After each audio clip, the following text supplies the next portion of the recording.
Today we're going to be trying to make a phone stand so that your phone can actually stay up for whatever reason you need it to be.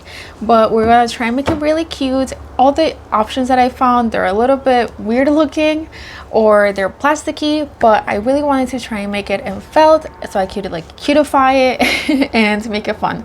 So let's get into it.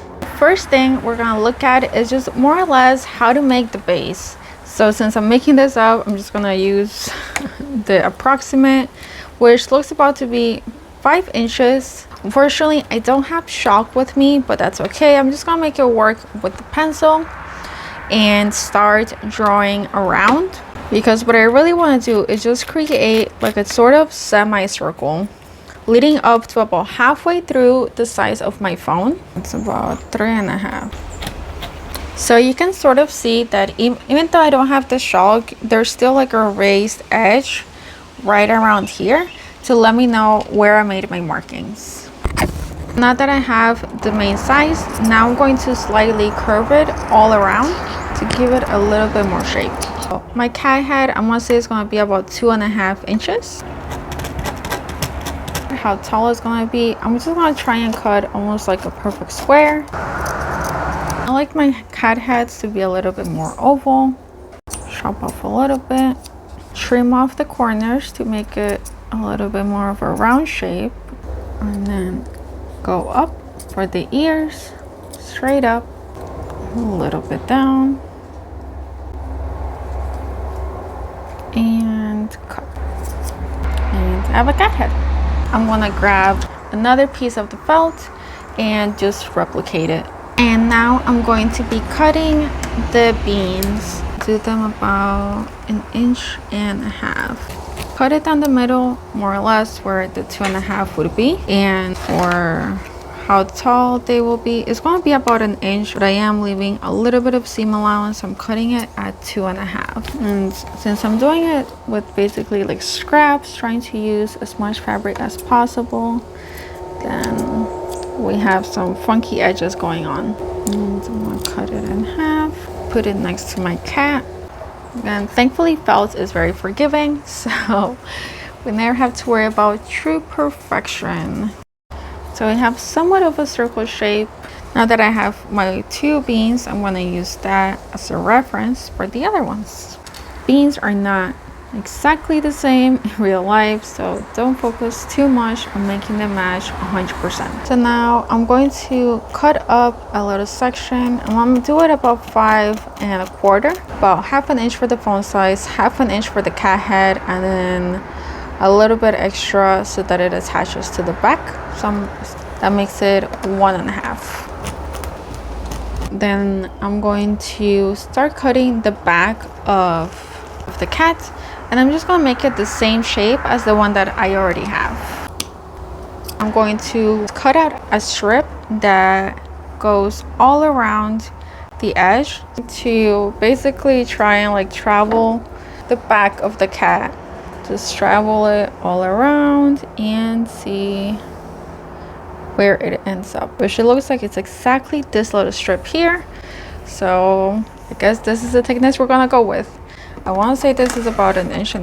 Yep, it is. So I'm just gonna finish cutting straight all the way down to the end. Fold multiple times and cut off any excess to try and make it as straight as possible. And now we're gonna test it. And yes, this should fit it. It looks like we might have a little excess at the end, but that's totally okay. So after cutting everything, this is more or less what we have. 4 circles, 1 strap, 2 cat heads, 2 cat bags, and a baby strap. I'm using regular string for this project.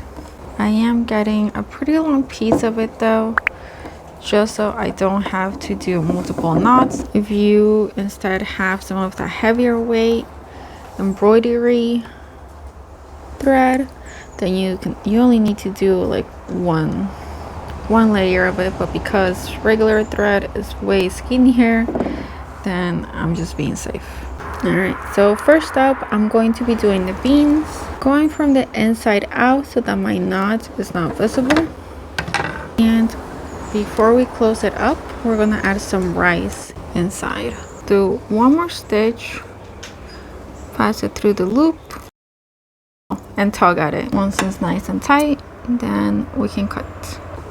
Got our first bean. So I forgot that I was going to be hiding my knot on the inside, so I'm going to poke it through real quick, and that way it's more towards the center. It just tucks it in a little bit so it's not so obvious on the outside. Now that I have about a finger-sized hole, I'm going to add in the rice and use your finger to try and smudge it in a little bit.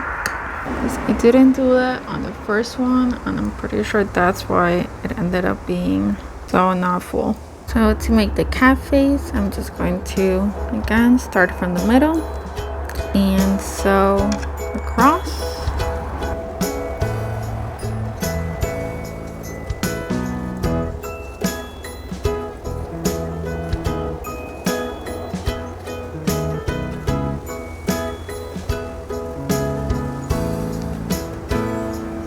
Now, if something like this happens to you where you run out of thread before you get to finish, that's okay. Just make a knot at the end.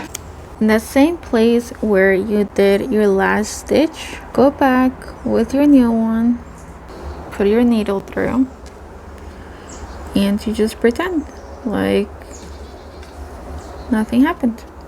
You can't even see the difference. The main thing is just keeping that consistency of where you last started and where you're continuing. Now that we have an opening at the bottom, I'm gonna go ahead and start adding some rice. Smoosh it in little by little, move it around. You're not gonna be able to get that much rice in the ear bits, but just get a little bit, like just slowly slowly tap it, just little, give it little love nudges, and keep closing it up. Before I close it, I will probably add a little bit more rice just to make sure it's nice and full. The reason for the rice is really mainly so it doesn't slide everywhere and it can have some weight. Now when sewing with felt, you just want to be careful that your stitches actually end up where you want them to be and not over the side. Now I'm going to start working on the body. If you start to worry about like, oh, what if this is not gonna look right, whatever it is, you can always open it up and just sew it this way, right, where you are able to see it like side by side and it's not so hidden. The main thing is just keeping track of those stitches, not making them too deep, making them all similar, and everything will work out in the end. And even though this is not the most complicated DIY, it is definitely cute, and that's what my mom and I love to create. So if you're enjoying, if you're liking at least the idea of it, be sure to subscribe, because this is kind of what my mom and I like to do. We like to do crafts that bring joy, that inspire, that are cute and girly and easy to make. We try and simplify it as much as possible while being budget conscious and trying to reuse as many scraps as possible, use at least the least materials, all that good stuff. Then I'm going to grab my other piece. Here might feel a little bit more challenging because now you have a complete other side, but really the key is just to treat it the same as you did before. Just play match up with the one side that you're working on. Try to ignore the extra baggage that's coming from the other side. These areas here, it's very easy to not even know how to hold it. So you can scrunch it up just like I'm doing here. The stitches too, try to not make them too big, because that's going to help you keep track of where things should be, right? Because if you make really big stitches, it's going to be challenging to pair it up. If you're doing it stitch by stitch, just taking your time, it'll be very hard for it to not look proportional. You can start seeing some shape in our little kitty back. And then we're just going to go side to side, right down the middle to close it up.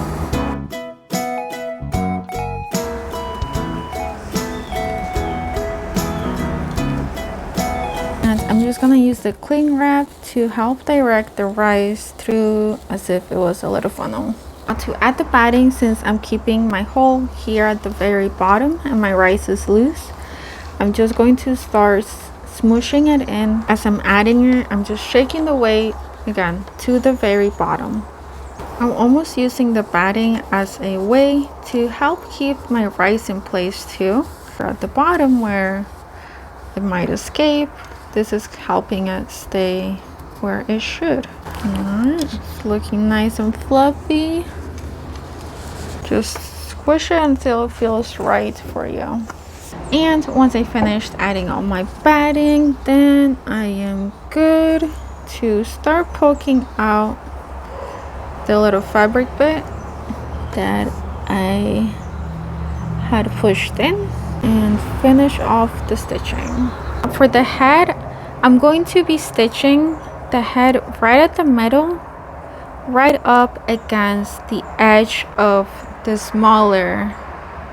little baby strip that we had to cut earlier on.